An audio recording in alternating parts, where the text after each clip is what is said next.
Now, ECW is very much us versus the world. That's what it Hmm. seems like from you confirm that. That's what. Okay, Yeah. so what happened when it was the first working relationship with the WWE? Not the reunion shows when you right before your first pay-per-view. You guys were on Raw. How was Right. that pitched to you? How was that pitched to you guys in the back? It wasn't.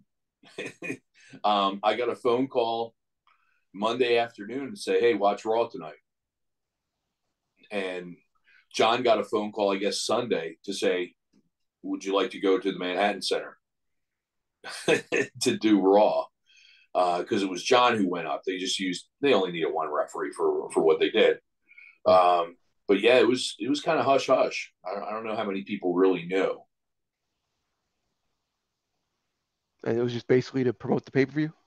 Yeah, yeah. I don't know how he.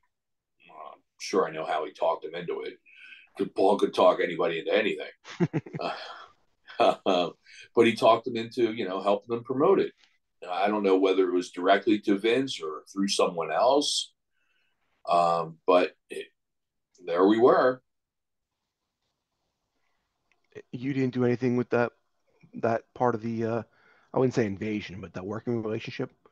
No, no, nothing. I wasn't doing anything behind the scenes then, other than helping hand out checks, Okay. the What, rubber balls.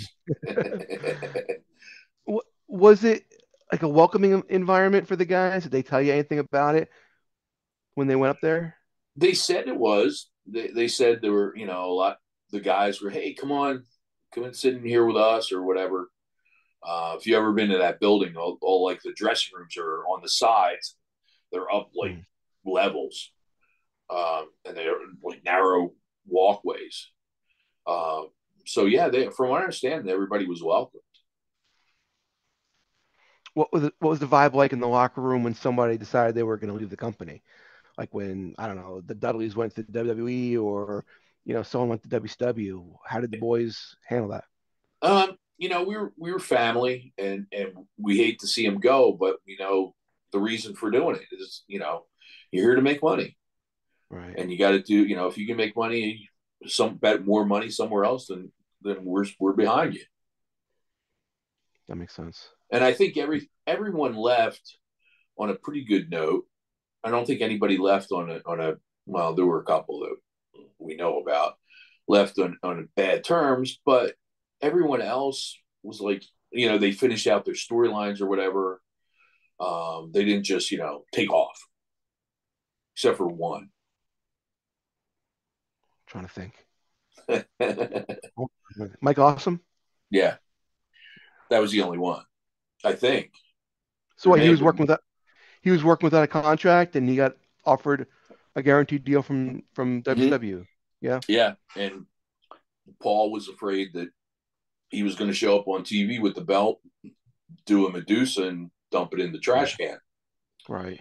So he got the legal wheels turning, which he could do pretty easily. And that was a crazy night because I was involved in it. I was back and forth with the contract of what was going to happen and how they were going to. I guess they were going to get paid. I don't know all the details of it. I didn't read it. But back and forth with how it was going to happen and exactly who was going to be where and where Mike was coming in from the building. Because if you go back and watch the tape, he didn't come in through the locker room because the Right. boys didn't want him in the locker room. So Wow. he came in through the front door with Doug Dillinger and a handful of Indianapolis cops. Um, it was just really a weird day. Mike Keener was there. It was Mike and I were the referees that night. I said, Mike, you got the matches until I get there. He did like the first half of the show. Was Taz all business that night?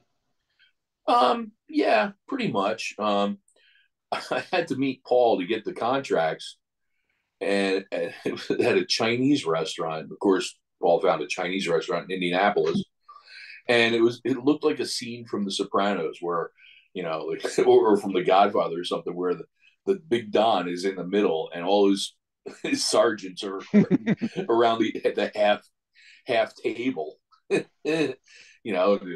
Bubba and Tommy and Taz and whoever else he had with him, Right. crony Harry Slash or whoever was there. And I went, gave his stuff to Mike and signed it, brought it back. I guess it got notarized, or I don't know. And then I had to go back with Tommy and Taz, and Tommy and I sat there with Dillinger while Taz and Mike went and talked about what they were going to do and laid everything out. They were okay with that, with the match itself. Tommy Right. was there for all the other stuff involved, and it was just a weird night. We got to the building. I got dressed. I did that match. I think I did another match later in the show. How'd you Like get I along with can't even Mike? remember what the rest of the card was. Yeah. I'd have to go back and look. How'd you get along with Mike Awesome? Fine. Watch watch the one night stand, the first one, where his match again. I did his match with Masato Tanaka. They just almost knocked each other out. Yeah. It's And crazy. before the match, he came to me and he said, "Hey, after the match, raise my hand and I'm going to awesome bomb you." I'm like, "Excuse me?"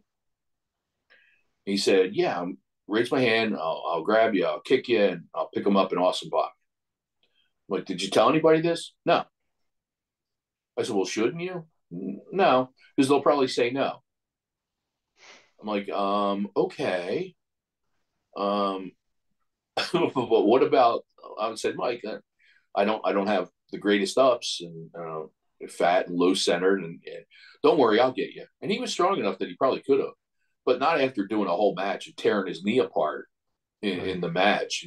There was a big gash in the side of his leg because the count was on the outside of the ring and 1, 2, 3, and I said, do you still want to do this? And he said, yeah. So when you go back and watch it, they were showing what they were doing live was they were showing replay of some of the stuff in the match while he's getting his hand raised and I'm getting power bombed. And they showed that they had to show that in a replay and he almost broke my neck. Oh. You see how I land? It's right on my neck. As soon as we're done recording, I'm gonna check that out. I'm gonna check that out.